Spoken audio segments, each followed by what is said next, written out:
வணக்கம். இன்றைய பார்வை நிகழ்ச்சியோடு இணைந்திருக்கின்றீர்கள். நாடாளுமன்றத்தில் நேற்று உரையாற்றிய எதிர்க்கட்சித் தலைவர் சஜித் பிரேமதாச சரியான சவால் ஒன்றை அரசாங்கத்துக்கு விடுத்திருக்கின்றார். நாட்டில் நடத்தப்பட்ட கருத்து கணிப்பில் தங்களுக்கு அதிக சதவீத ஆதரவு கிடைத்திருப்பதாக புள்ளி விவரங்கள் தெரிவிக்கின்றன என்று அரசு தரப்பில் மகிழ்ச்சி கொண்டாட்டம் தெரிவிக்கப்பட்டிருக்கின்றது.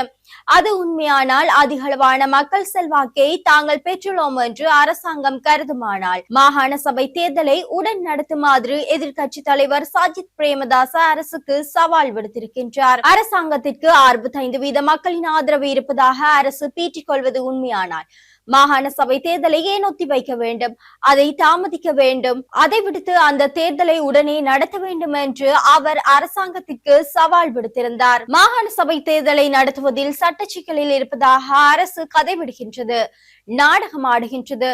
பழைய முறைப்படி தேர்தலை நடத்துவது என்று முடிவெடுத்தால் அதனை அந்த தேர்தல் அடுத்த 3 மாதங்களுக்குள் நடத்தி முடிக்க வேண்டும்.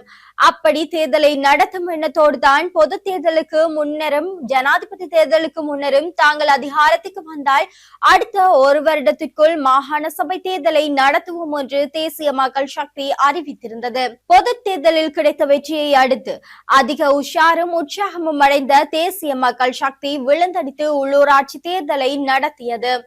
அந்த வேகத்திலேயே அந்த தேர்தல் அதற்கு காத்திரமான அடியை மக்கள் கொடுத்திருந்தார்கள். அதோடு பயந்துவிட்ட தேசிய மக்கள் சக்தி மாகாண சபை தேர்தலை கண்டு அஞ்சி ஒழிகின்றது.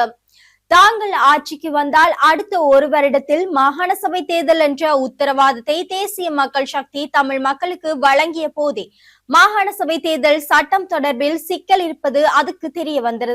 மாகாண சபை தேர்தல் சட்டம் தொடர்பில் சிக்கல் இருப்பது அதற்கு தெரிந்திருந்தது. பழைய முறைப்படி தேர்தலை நடத்தும் எண்ணத்தோடு தான் அந்த வாக்குறுதியை தேசிய மக்கள் சக்தி வழங்கியது. அப்படி பழைய முறைப்படி தேர்தலை இப்போது நடத்த முடியும், விரைந்து நடத்த முடியும். ஆனால் உள்ளூராட்சி தேர்தல் முடிவுகளை அடுத்து அறிந்து போன தேசிய மக்கள் சக்தி மாகாண சபை தேர்தலை எதிர்கொள்ள முதுகெலும்பில்லாமல் திராணி இல்லாமல் அதை தள்ளி போடுவதற்கான மாகாண சபை தேர்தல் சட்டம் தொடர்பில் இழுபறிகளை ஏற்படுத்துகின்றது. தெரிவுக்குழு அமைத்து காலத்தை இழுத்தடிக்கின்றது. தேர்தலுக்கு அஞ்சுதான் இந்த நாடகங்களை எல்லாம் தேசிய மக்கள் சக்தி முன்னெடுக்கின்றது என்பது மக்களின் கருத்தாக உள்ளது. இந்த பின்புலத்தில் தான் இப்போது மாகாண சபை தேர்தலை நடத்தி காட்டுங்கள் என்று ஆளும் தரப்புக்கு பகிரங்க சவால் விடுத்திருக்கின்றார் எதிர்க்கட்சி தலைவர். பொது தேர்தலுக்கு பிறகு உள்ளூராட்சி மன்றத்தில் தேர்தலில் இருந்த அரசாங்கத்திற்கு 23 லட்சம் வாக்குகள் குறைந்திருந்தன. இந்நிலையில் செய்வதற்கு சிறந்த மாகாண சபை தேர்தலை நடத்துவதே ஆகும் என்றும் குழுக்கள் அமைத்து மாகாண சபை தேர்தலை தாமதப்படுத்தாமல் அதனை விரைத்து நடத்துமாறு எதிர்க்கட்சி தலைவர் இங்கு மேலும் தெரிவித்திருந்தார். இலங்கையின் 78வது சுதந்திர தினத்தின் போது வடக்கு மற்றும் கிழக்கு மாகாணங்களில் முன்னெடுக்கப்பட்ட கரிநாள் போராட்டங்கள் நாட்டில் மீண்டும் பிரிவினைவாத கோரிக்கைகள் தலை தூக்குவதற்கான அபாயத்தை வெளிப்படுத்தியுள்ளது என்று அரசியல் ஆய்வாளர் கலாநிதி தயான் ஜெயதிலக எச்சரித்துள்ளார். கிளிநொச்சி, வவுனியா மற்றும் மட்டக்களப்பு ஆகிய மாவட்டங்களில் இடம்பெற்ற இப்போராட்டங்களில் வெளியாக சுய நிர்ணய உரிமை கோரும் பாதகைகள் ஏற்பட்டிருந்தமே ஒரு தீவிர அரசியல் சமிஞ்சை என்றும் அவர் சுட்டிக்காட்டியுள்ளார். இது குறித்து ஊடகங்களுக்கு கருத்து தெரிவித்துள்ள அவர் வடக்கு கிழக்கில் மத்திய கிழக்கில் காணப்படும் இத்தகைய தீவிரமான அரசியல் நிலைப்பாடு நாடு மீண்டும் ஒரு பிரிவினைவாத போக்கினை நோக்கி நகர்வதனை காண்பிப்பதாகவும் குறிப்பிட்டுள்ளார்.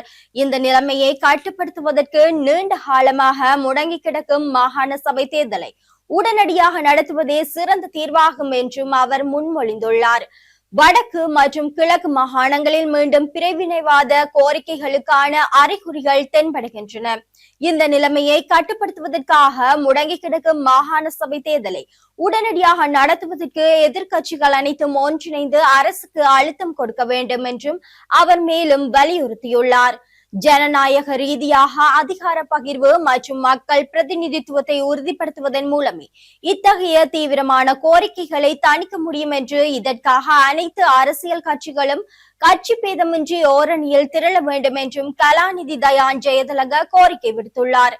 ஆனால் உள்ளூராட்சி தேர்தல் முடிவை அடுத்து தேர்தல்கள் என்றாலே பயப்படும் நிலைக்கு சென்றுவிட்ட தேசிய மக்கள் சக்தி எக்காரணம் கொண்டும் மாகாண சபை தேர்தலை விரைந்து நடத்த போவதில்லை. ஆனால் உள்ளூராட்சி தேர்தல் முடிவை அடுத்து தேர்தல்கள் என்றாலே பயப்படும் நிலைக்கு சென்றுவிட்ட தேசிய மக்கள் சக்தி எக்காரணம் கொண்டும் மாகாண சபை தேர்தலை விரைந்து நடத்தி தோல்வியை சந்திக்காது என்பதே பலரின் கருத்தாக உள்ளது.